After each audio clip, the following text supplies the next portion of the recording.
¿Alguna vez te has despertado en medio de la noche con esa certeza fría y absoluta de que no estás solo? No hablo de un ruido, no hablo de una sombra malinterpretada. Hablo de la convicción física, el peso del aire cambiando sobre tu pecho, la sensación húmeda de alguien observándote desde el borde exacto de la oscuridad. Ese es el terror verdadero, el que se siente en la médula, porque te dice que hay leyes en este mundo que conoces, y hay leyes que operan justo a tu lado, sin que tengas permiso de entenderlas. Si sientes ese nudo ahora, en la garganta o en el estómago, no lo sueltes. Es necesario, porque la historia que vamos a desentrañar se forjó bajo una quietud exactamente igual, una quietud aplastante que solamente el desierto de Chihuahua, en el año de 1915, podía conjurar. Imagina ese escenario si puedes. No es un tiempo de paz. La Revolución Mexicana es un fantasma voraz que devora la tierra y a los hombres. En medio de esa vorágine de pólvora, sangre y miedo, los hombres, los revolucionarios, los federales, los bandidos, todos aprendieron a confiar en una cosa más que en sus propias armas: sus caballos. El caballo no solo era transporte, era un centinela de carne y nervio. Un compañero que te avisaba del peligro mucho antes de que tus ojos lo pudieran captar. Y cuando un caballo, un animal curtido en el fragor del combate, se niega a avanzar, no es por terquedad, es porque ha visto algo que tú, afortunadamente, aún no has mirado de frente. Esto que te cuento sucedió en un lugar remoto y seco, un punto diminuto que apenas figuraba en los mapas de la época, conocido sencillamente como el Rancho La Ceiba. Era un refugio temporal para una columna de jinetes maderistas que huían de una emboscada federal que los había diezmado cerca de Parral. Necesitaban agua, descanso y, sobre todo, resguardarse de la locura humana por un par de días. El Rancho La Ceiba no era particularmente bello. Era una construcción de adobe cuarteado, tragada por la tierra reseca. Tenía un corral grande, medio derrumbado, y una noria que, para alivio de todos, aún ofrecía un hilo constante de agua turbia. La tierra alrededor era de un ocre rojizo, quebradizo, salpicada por nopales desganados y mezquites espinosos. Parecía un lugar tan normal, tan olvidado, que la única cosa extraña que notaron al principio fue el silencio, un silencio demasiado grande. Los insectos no zumbaban con la familiaridad del desierto, el viento, si soplaba, sonaba amortiguado, como si viniera de lejos detrás de una gruesa cortina de terciopelo. Pero el verdadero problema comenzó cuando intentaron meter a las bestias. Cualquier jinete sabe que un caballo cansado anhela el corral y el forraje. El capitán, un hombre de apellido Rivas, curtido y con la piel como cuero viejo, ordenó a sus hombres meter la caballada. Eran 17 caballos, todos de raza fuerte, acostumbrados a cargar peso y a obedecer órdenes dadas a gritos en medio de la balacera. El primer caballo, un zaino que Rivas montaba desde hacía 3 años, se plantó en seco, no trotó, no relinchó de protesta, simplemente se detuvo. Sus patas delanteras se anclaron en la tierra con una fuerza inesperada. La cabeza se echó hacia atrás, y sus ojos, normalmente dóciles y atentos, se abrieron con un terror que desarmó al hombre que lo guiaba. El jinete, Joaquín, tiró de la rienda. El zaino ni se inmutó. Lo azotó, suavemente primero, luego con más intención. El animal resopló, pero lo hizo hacia afuera, hacia la estepa abierta, negándose a dar un solo paso hacia el corral. «¿Qué demonios le pasa a esta bestia, Joaquín?», gritó Rivas desde la puerta del rancho. «No sé, mi capitán», respondió Joaquín, visiblemente nervioso. «Parece que ha visto al diablo». Intentaron con otro caballo, un alazán brioso que siempre era el primero en entrar a cualquier parte. El mismo resultado. El animal se acercaba al límite invisible que demarcaba la entrada del rancho, y entonces, como si golpeara contra un muro transparente y gélido, se detenía en un paroxismo de miedo. Relinchaban, sí, pero no el relincho habitual de enojo o de aviso de otro animal. Era un sonido agudo, desesperado, casi humano, que hacía eco en la quietud circundante de una forma escalofriante. Si ya sientes esa incomodidad, ese desasosiego sutil que te eriza la piel, es la señal de que estás prestando atención. No te muevas, no te distraigas, quédate hasta el final, porque lo que te voy a contar es un pacto de silencio que no puedes romper. Te invito a que te suscribas ahora mismo, antes de que la historia te consuma por completo. Antes de que el miedo te obligue a apagar la luz y dejar la ventana abierta. Necesitas escuchar esto hasta el final. Los 17 caballos, uno por uno. Cuando los hombres intentaron forzarlos con violencia, las bestias se tiraron al suelo, patalearon, se cortaron la piel contra las piedras. Era una resistencia absoluta, irracional, visceral. Era como si la tierra dentro del perímetro del rancho La Ceiba estuviera envenenada, o como si el aire allí dentro estuviera gritando algo que solo los caballos podían oír. Finalmente, los hombres se dieron por vencidos. Los dejaron amarrados fuera, a unos 50 metros de la entrada, formando un semicírculo de nerviosismo animal que jamás se calmó.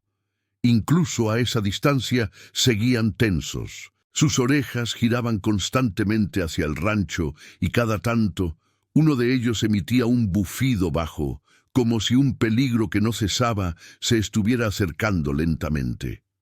Esa noche, el capitán Rivas reunió a sus hombres dentro del rancho. El interior era oscuro, frío, y olía a polvo viejo y a algo más, algo que nadie podía identificar. Mateo, el cocinero, un hombre que había visto cosas terribles y que se consideraba inmune al pánico, fue el primero en expresar lo que todos sentían. «Capitán», dijo, mientras servía un caldo aguado que apenas sabía a algo, «el ganado sabe cosas, y esta cosa no es un animal ni un hombre, esto es tierra mala, esta tierra no nos quiere adentro». Rivas le dedicó una mirada de hielo. Eran hombres de guerra, y la superstición era un lujo que no podían permitirse, o eso creían. «No digas tonterías, Mateo», replicó el capitán, su voz firme pero sin convicción. «Es un rancho abandonado, quizás hay coyotes o alguna víbora. Mañana revisaremos cada palmo de tierra». Pero en el fondo Rivas lo sabía. Había estado en el campo demasiados años. La reacción de los caballos no era por coyotes. La reacción de los caballos era por lo que los antiguos llamaban un lugar marcado. La noche cayó como una manta de plomo. Adentro, el silencio era ensordecedor.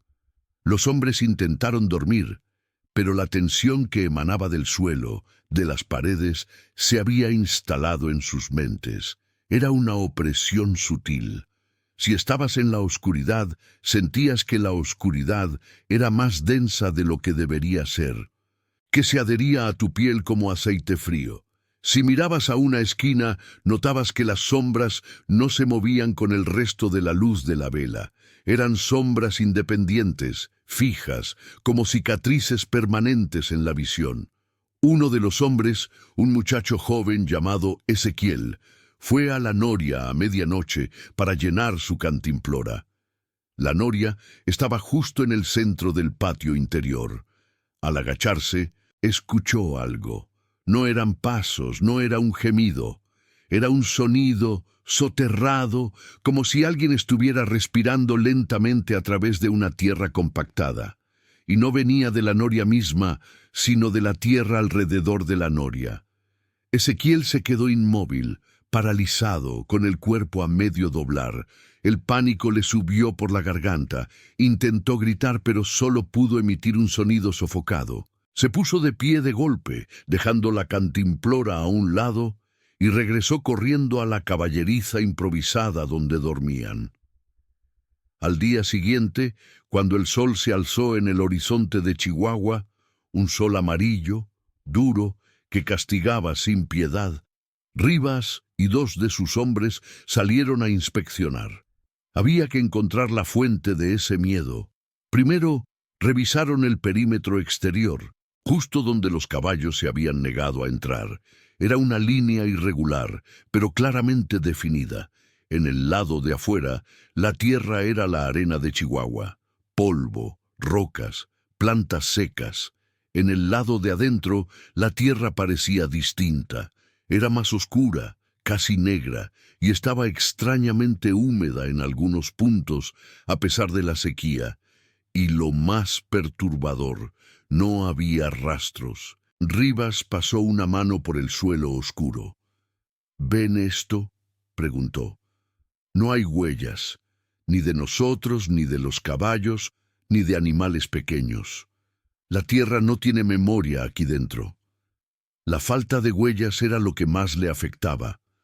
Era como si cualquier cosa que hubiera entrado al rancho se hubiera desmaterializado. No había marcas de zapatos, no había excremento de animal, ni siquiera los surcos que la lluvia deja. Era un lienzo vacío que se negaba a registrar la vida. Caminaron hacia la parte posterior del rancho, donde había un pequeño cobertizo que debió haber sido usado para almacenar herramientas.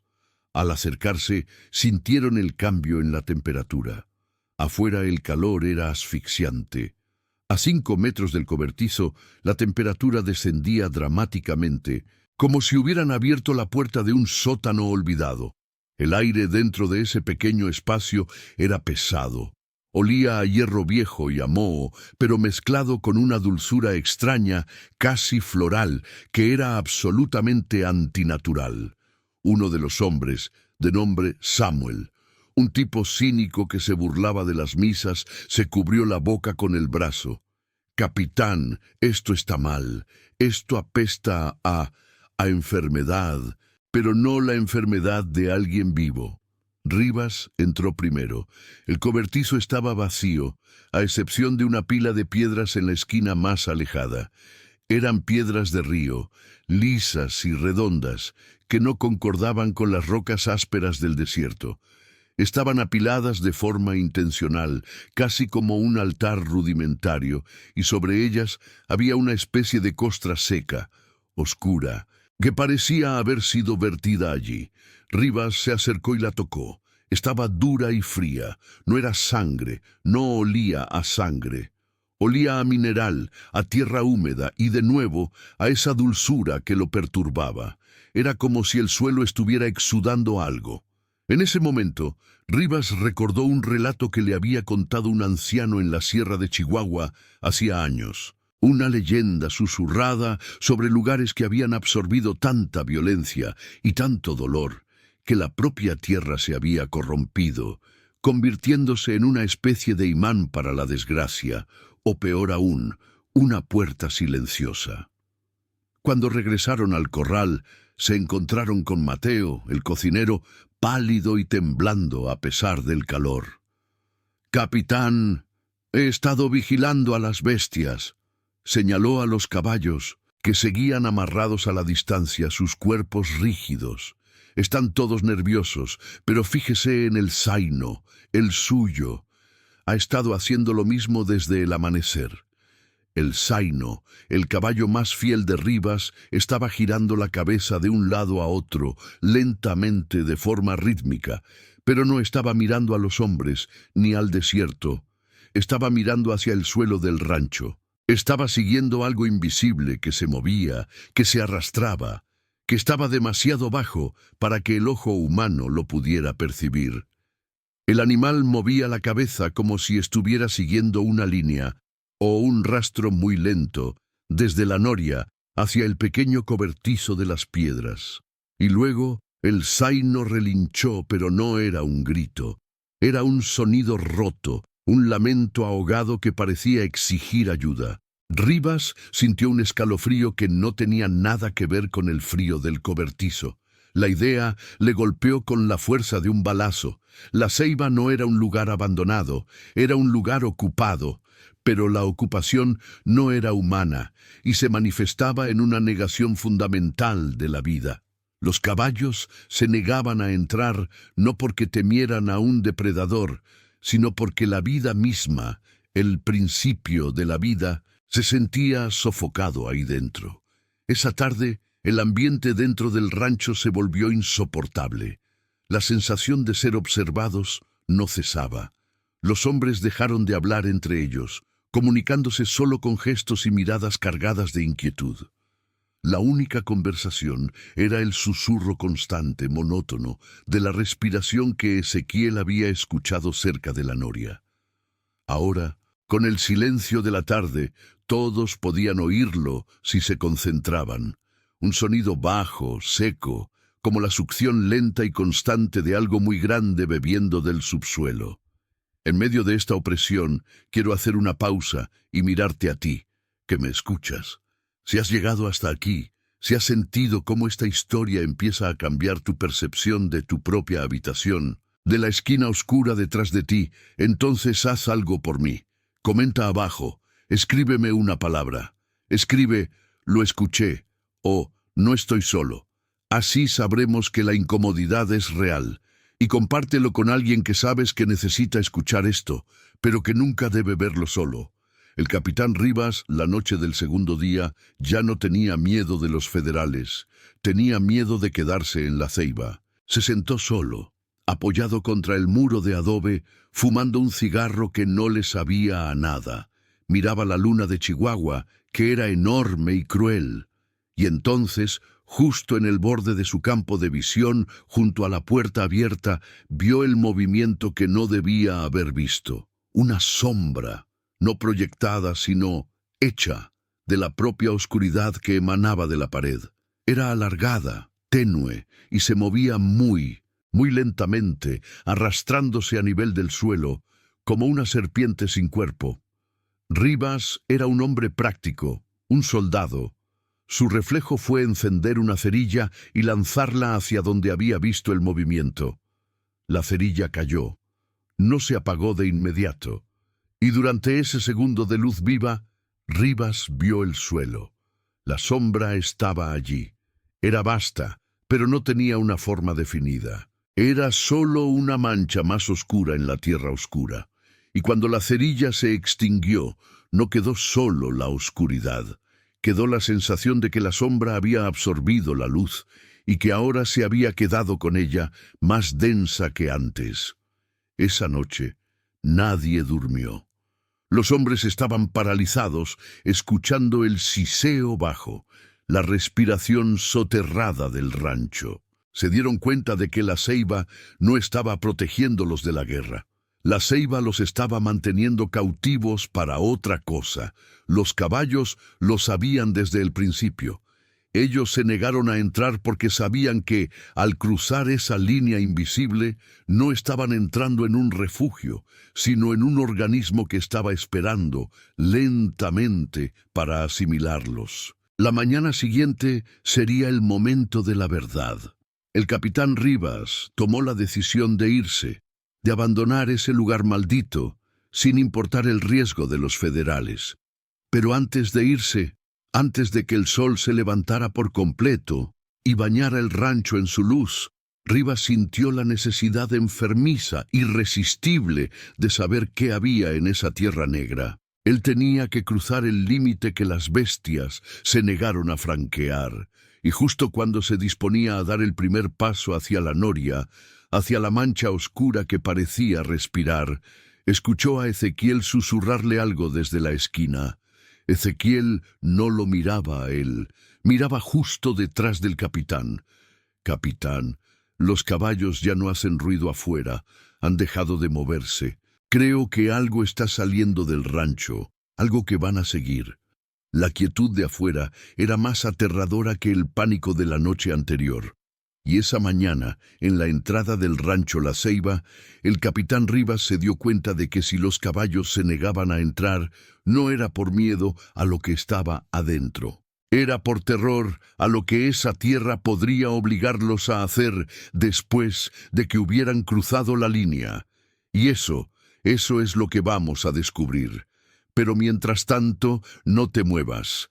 Mira detrás de ti, no estás solo. La ceiba tiene la memoria muy larga y en este momento parece que la está compartiendo. ¿Alguna vez te has despertado con la sensación de que alguien o algo te observaba desde el silencio y que ese observador no buscaba hacerte daño, sino simplemente recordarte que estás solo en la oscuridad?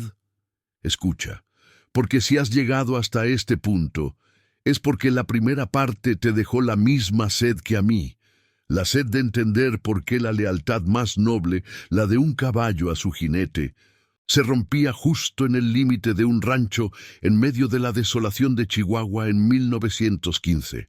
Te conté cómo la gente de la revolución temía esa tierra, no por bandidos, sino por una quietud que no era natural, una quietud que venía del suelo mismo.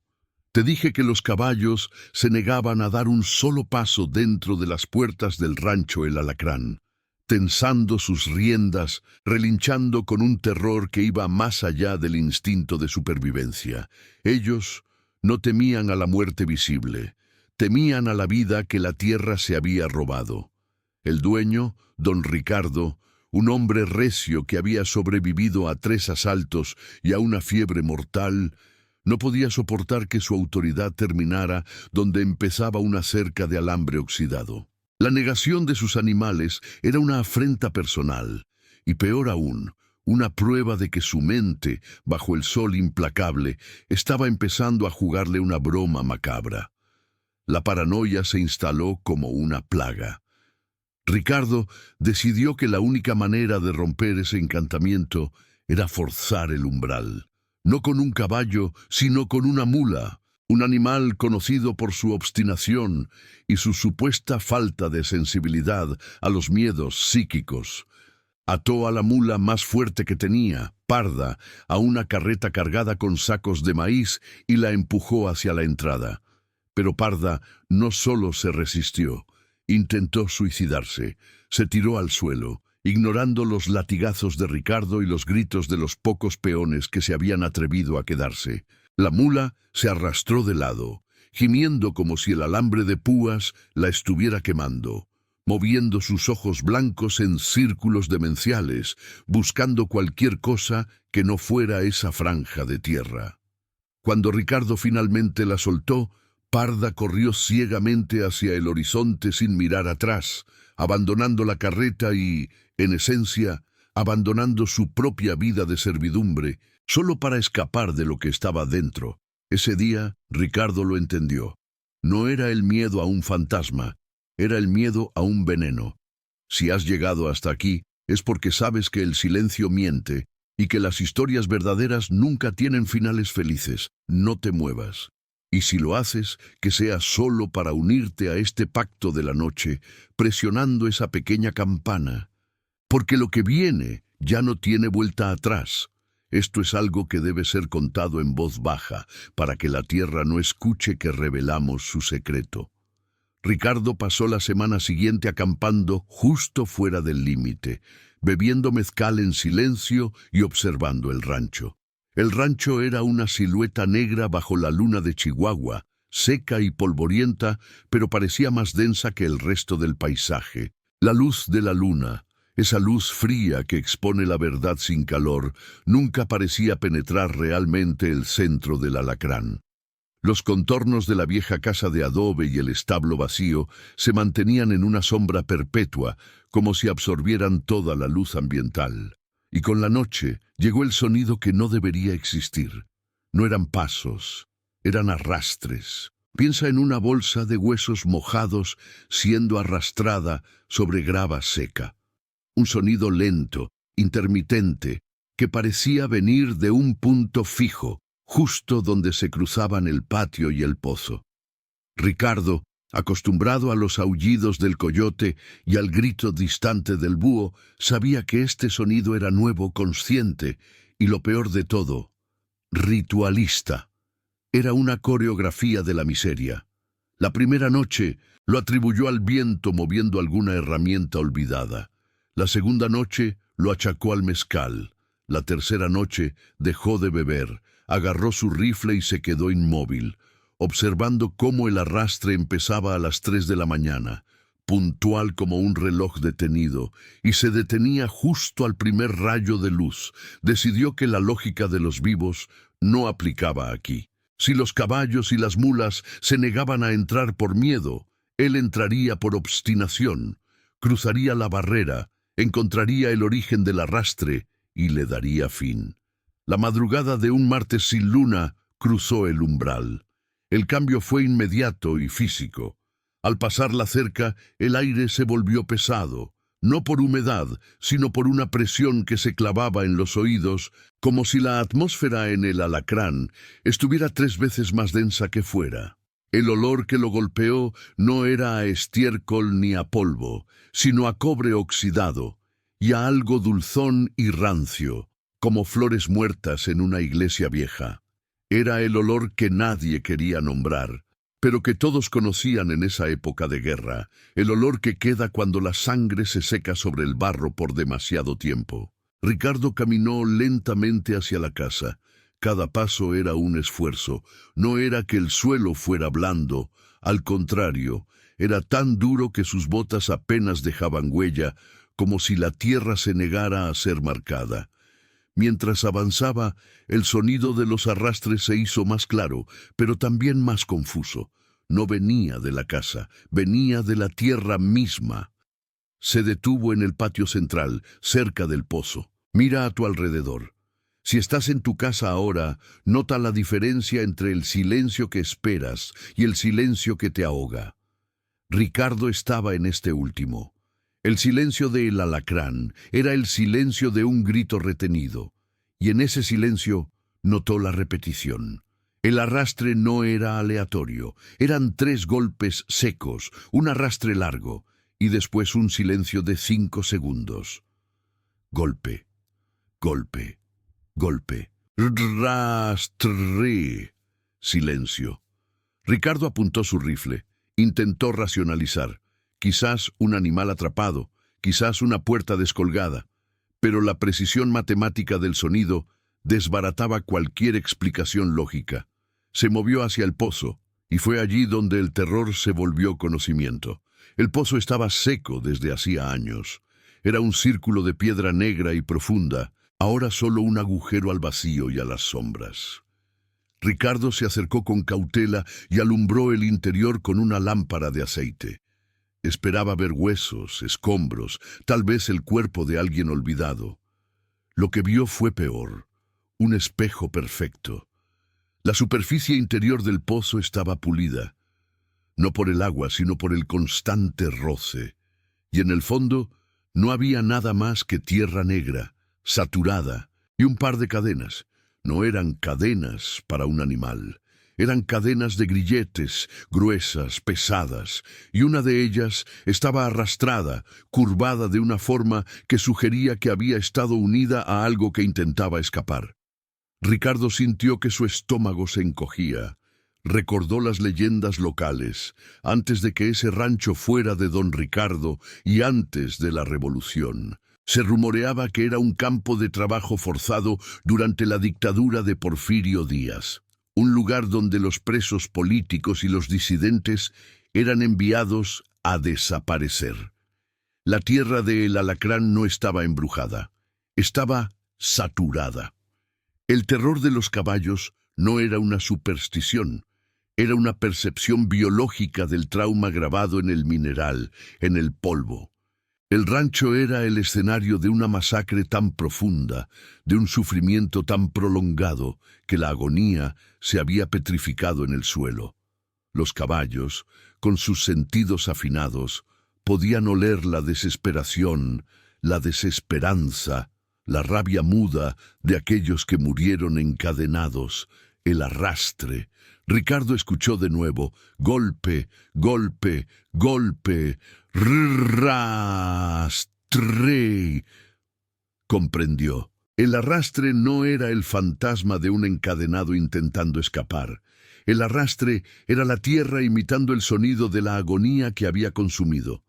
La tierra de El Alacrán estaba repitiendo la muerte como un reloj roto repite la hora en que se detuvo. Era un eco geológico del horror humano. El rancho era una caja de resonancia para el dolor del pasado. Mientras estaba junto al pozo, con el corazón latiéndole como un tambor frenético contra las costillas, el silencio alrededor se rompió por una voz. No era un grito, era un susurro claro, tan cerca que parecía venir de dentro de su cráneo. «No te vayas». Ricardo intentó retroceder, pero sus botas se sentían atrapadas, como si el suelo del alacrán estuviera exigiendo su parte. La presión en el aire aumentó hasta que sus tímpanos estuvieron a punto de estallar. Vio cómo la sombra del pozo se estiraba, no por la luz de su lámpara, sino por una oscuridad propia, densa y oleosa.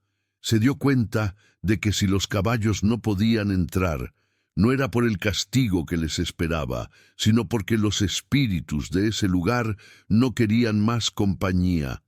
Querían la soledad de su agonía. Pero si un humano cruzaba el umbral por voluntad propia, ese humano se convertía en parte de la repetición. Ricardo sintió un frío helado que no venía del aire nocturno, sino de dentro, escalando por su espina dorsal.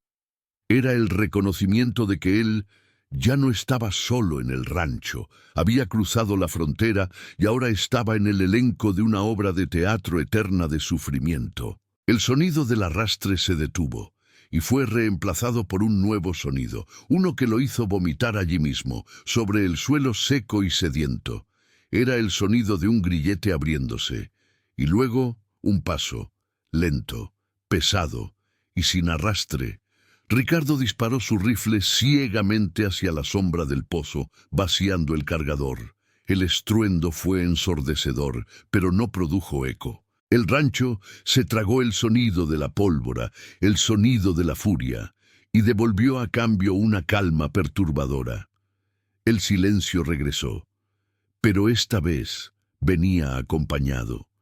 Salió corriendo del alacrán sin mirar atrás, tropezando con el alambre de púas, sintiendo cómo los filamentos se desgarraban en su carne, sin sentir dolor, solo la necesidad de salir de esa atmósfera viciada. Cuando cruzó de nuevo el límite, cayendo exhausto al otro lado, la presión desapareció. El aire se sintió ligero, el aroma a polvo regresó y el frío se disipó. Estaba a salvo, físicamente. Pero si el horror psicológico nos enseña algo, es que lo que entra en tu mente jamás puede salir. Ricardo nunca regresó al rancho El Alacrán, lo abandonó todo. Dejó su tierra, su casa, su pasado. Se convirtió en un vagabundo, moviéndose de pueblo en pueblo, incapaz de dormir más de 2 horas seguidas. El secreto que había descubierto era que los caballos no se negaban a entrar por miedo al castigo del lugar, sino por piedad. Ellos no querían contaminarse con esa tristeza petrificada, querían mantenerse puros, fuera del ciclo de la repetición. Ricardo, al entrar, había absorbido el ciclo, y así terminó la historia del rancho, donde los caballos se negaban a entrar. El lugar quedó deshabitado, una mancha negra en el mapa de Chihuahua. La gente dice que si pasas por la carretera estatal en una noche tranquila, justo a las 3 de la mañana, y apagas el motor, el viento te trae un sonido inconfundible. Golpe, golpe, golpe, rastre. Dicen que el rancho sigue repitiendo la agonía. Pero hay un detalle más que los lugareños susurran. Algo que solo quienes han escuchado esta historia completa pueden entender. Cuando Ricardo se fue de El Alacrán, se llevó consigo algo de la tierra pegado a sus botas, y desde entonces, cada vez que se detenía en un nuevo lugar, cada vez que intentaba construir una nueva vida, sin importar dónde estuviera, el arrastre lo seguía. No lo escuchaba la gente a su alrededor, solo él. Era un recordatorio. Él era la nueva cadena. Si sientes esa presión en la nuca ahora mismo, esa confirmación silenciosa de que no estamos inventando esto, sino contándolo, déjame una palabra simple en los comentarios. Oí la verdad. o no estoy solo. Necesito saber que la repetición no me ha alcanzado a mí también. Y por favor, no compartas esto con alguien que esté a punto de dormir, porque la duda es un veneno que trabaja lento. La verdad es que no sabemos qué tipo de dolor dejamos marcado en la tierra cuando nos vamos. Pero si los animales tienen la sensibilidad para evitar la mancha, quizás deberíamos aprender a confiar en su pánico. Porque tú puedes cerrar los ojos, puedes tapar tus oídos, puedes apagar la luz, pero si el suelo bajo tus pies está cansado de beber sangre, de sostener el peso de la traición, de la miseria, y tú lo pisas, te has contaminado. Y ahora que has escuchado el final de este secreto, recuerda, la casa que habitas está construida sobre lo que vino antes. Y si miras con suficiente atención a la oscuridad de tu pasillo, verás que la sombra que acecha ya no es dueña de sí misma. Está repitiendo un movimiento, un patrón, un arrastre. Y ese sonido, esta noche, podría estar esperando que tú, y solo tú, seas la nueva audiencia de su miseria eterna. Escucha el silencio de tu casa ahora. ¿Es un silencio vacío o es un silencio que espera sabiendo que ya no estás solo? Porque don Ricardo, cuando finalmente lo encontraron años después en un sanatorio, solo repetía una cosa, mirando al techo con ojos que ya no veían este mundo. No me duele el cuerpo, me duele el patrón. Se está acercando. No lo oyes. El suelo lo repite. Y si te atreves a buscar un poco más a fondo, tal vez encuentres que el miedo de los caballos de 1915 no era que la tierra los matara, sino que los obligara a quedarse para siempre, encadenados, repitiendo la agonía justo donde estás parado. Escucha, está justo detrás de ti. No te muevas.